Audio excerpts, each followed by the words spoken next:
In this video, we're going to talk about the ultimate guide to clean eating in 2025.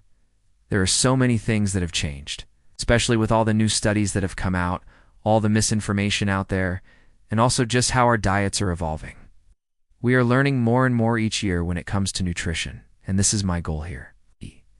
I want to give you guys the most up-to-date information that I can find. I do the research for you, and I synthesize it down into one easy-to-digest video. So let's get right into it. I am go through my grocery store with you guys and kind of show you some of the things that I look for when I'm shopping for clean food. What is clean food? Well, I like to think of it as minimally processed food, food that has not been altered in any way from its natural form. It is free of chemicals, pesticides, herbicides, antibiotics, hormones, GMOs, or anything else that could be potentially toxic to our health.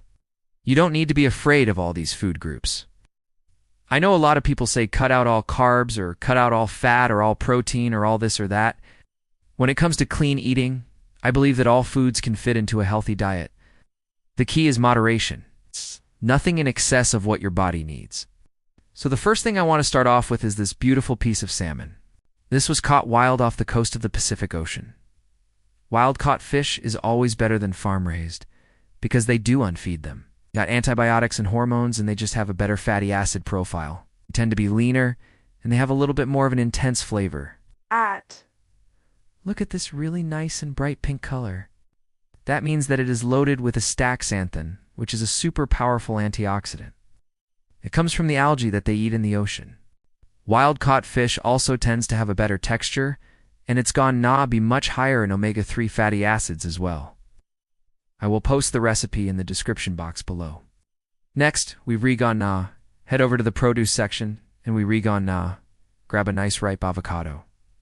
I love avocados. They're loaded with healthy fats, fiber, vitamins, and minerals.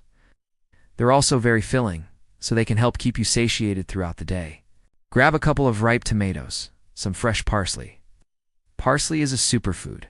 It is loaded with antioxidants and nutrients. If you have any digestive issues, it can also help soothe your gut and reduce inflammation. I'm also going to grab a couple garlic cloves. Garlic is great for your heart health. It can lower blood pressure, and it also has anti-cancer properties. I'm also going to grab a serrano pepper because I like spicy food. But you can grab whatever your favorite pepper is. I'm also going to grab a couple limes. Limes are high in vitamin C, and they also add a nice tartness to any dish that you make. And last but not least, we're going to grab a nice big bag of organic spinach. Spinach is high in iron, magnesium, potassium, and vitamin C. It is also a very versatile ingredient that can be used in many different dishes. Now let's head over to the bulk bins and grab some organic walnuts. Walnuts are high in omega-3 fatty acids, fiber, and antioxidants. I'm going to grab some cashews because cashews are high in iron, magnesium, and zinc. Next, we're going to head over to the refrigerated section and grab a container of plain Greek yogurt. Plain Greek yogurt is a great source of protein and calcium. Just make sure that it is unsweetened and that it does not contain any artificial ingredients. I'm also grab a carton of organic blueberries because blueberries are high in antioxidants and they also have a low glycemic index, so they won't spike your blood sugar levels. And last but not least, I'm going to grab a dozen organic eggs. Eggs are a great source of protein, and they are also high in choline, which is important for brain health. And now I want to share with you guys some tips on how to choose organic produce.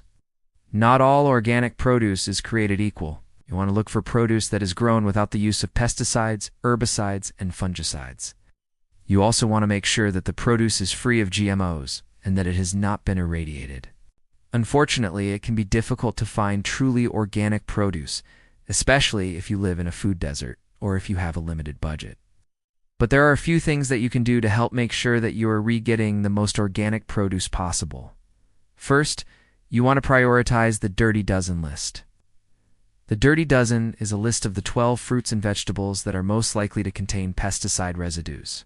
These include apples, celery, cherries, citrus fruits, grapes, lettuce, melons, nectarines, peaches, pears, potatoes, and tomatoes. Non-organic versions of these fruits and vegetables are more likely to contain pesticide residues than other produce. So if you can afford to buy organic versions of these fruits and vegetables, you should. Second, you want to look for produce that is labeled as being grown without the use of antibiotics or hormones. This is especially important if you are buying meat, poultry, or dairy products.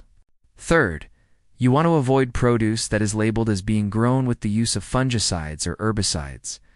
Fungicides and herbicides are chemicals that can be harmful to your health. And finally, you want to look for produce that is labeled as being grown without the use of GMOs. GMOs, or genetically modified organisms, are plants or animals whose genetic material has been artificially manipulated in a laboratory setting. Many people believe that GMOs are unsafe to consume, and that they may even contribute to the development of certain chronic diseases. So if you are concerned about consuming GMOs, be sure to look for produce that is labeled as being non-GMO. Next, I want to talk to you guys about the importance of choosing grass-fed and grass-finished beef. Grass-fed and grass-finished beef is beef that comes from cattle that have been allowed to graze on grass and other forage crops. This is in contrast to grain-fed beef, which comes from cattle that have been fed a diet of grains such as corn and soy.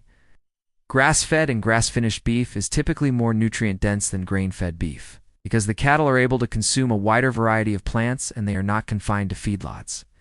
Grass-fed and grass-finished beef is also more environmentally friendly than grain-fed beef, because cattle produce less methane when they are grazing on grass.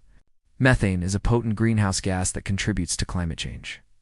So by choosing grass-fed and grass-finished beef, you are helping to reduce your impact on the environment.